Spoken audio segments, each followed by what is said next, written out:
You can call me Mystic Mike because I predict these things.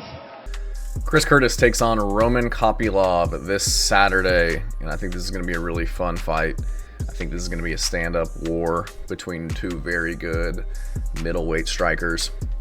Chris Curtis kind of getting up there. He's 37 years old. He's been fighting since he was 22, so 15-year career.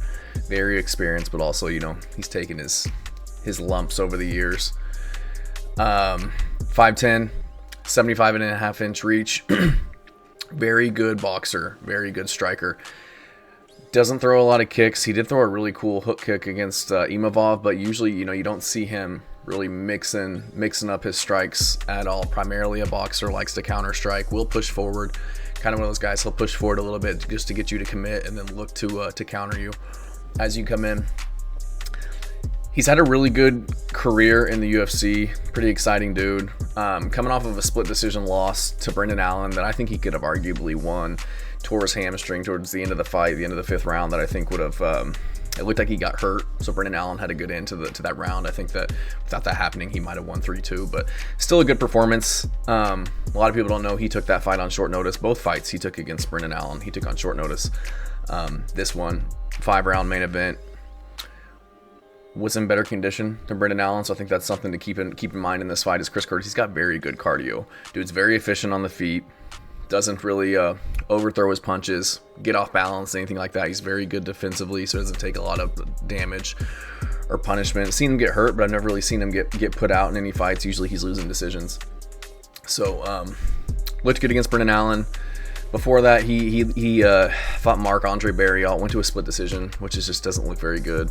And then before that, against Imavov, I think he was en route to lose that fight. Before that, I think it was a headbutt that caused it to be a no contest. But before that, lost to Kelvin Gastelum. Kelvin Gastelum looked like another level that fight, so no shame in that. But then he knocked out Joaquin Buckley. So very good guy, very good fighter. Like I said, a lot of experience, very tough, hard to hurt. Throws really good body shots. Roman Kopylov, much younger guy, 32, in his prime. Very good striker as well. He's like a hand-to-hand champion in Russia 4 times. Comes from a Sambo background. Will shoot takedowns if he needs to mix it up. He was shooting very good takedowns against Cesar Almeida to win that fight in his last outing. Did look like he was getting a little tired though, which is kind of concerning. Like I just said, Chris Curtis has got very good cardio, but I do think Roman Kopylov takes this one. He's the bigger dude. He's an actual middleweight. Chris Curtis, getting towards the end of his career, doesn't want to cut weight. We see this story all the time. Used to fight at welterweight. Now he's just an undersized middleweight. I mean, he's a big dude. He's got a huge back, very, very muscled up. But he's 5'10". He's got decent reach for being 5'10", but he just doesn't have the size, I don't think, for middleweight. Roman Kopylov's a natural middleweight, 6-foot frame, bigger guy, about the same reach. I think he's actually going to be at a half an inch reach disadvantage, but very good striker, very fast, carries a lot of power, throws a lot of dynamic kicks. I think he's just going to be more technical than Chris Curtis. I think he's going to have more weapons. He's going to mix it up a little bit more. He might shoot some takedowns to keep Chris Curtis honest. I just feel like he's going to be faster than Chris Curtis. We did see him get hurt against Claudio Ribeiro. Other than that, we haven't really seen Kopylov get hurt. So I trust his chin against Chris Curtis. I just think that he's going to be, he's going to be throwing kicks to the body, beating up Chris Curtis's legs, keeping him honest, maybe shooting takedowns. Very fast. Like I said, I think he's going to be the faster guy. Younger, in his prime, coming off of a win over Cesar Almeida, was looking good against Anthony Hernandez, but, Anthony Hernandez, he just puts that pace on and gets you to the ground. He's got, world-class jiu-jitsu and a motor on him, so he's a problem. But before that, liver punch Josh Frim, knocks out Claudio Ribeiro, beats Punahele Soriano, head kicks, combination punches Alicio de Chirico.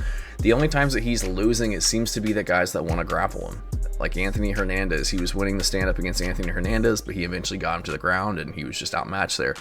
Albert Duraev lost a decision, primarily a grappler. Carl Roberson got him with a rear naked choke back in the day. So anytime it's a strictly stand-up bout, he seems to win. And I say that all the while his last fight should have been a strictly stand-up bout, but he was shooting takedowns. But again, it's MMA.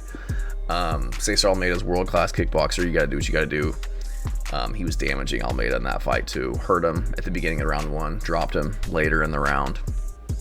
So he was landing the more damaging strikes when it was strictly stand-up affair, and was getting his takedowns. So I feel like he's not known as a grappler, but I feel like he will be shooting takedowns against Chris Curtis.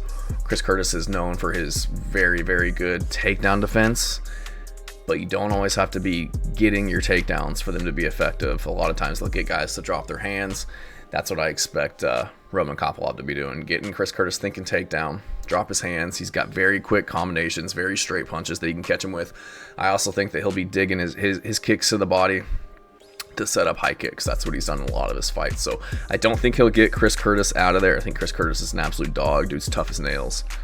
He's hard to hurt. Like I said, he's very good defensively. He's always got his hands up. Rarely is he taking punches, straight on the chin.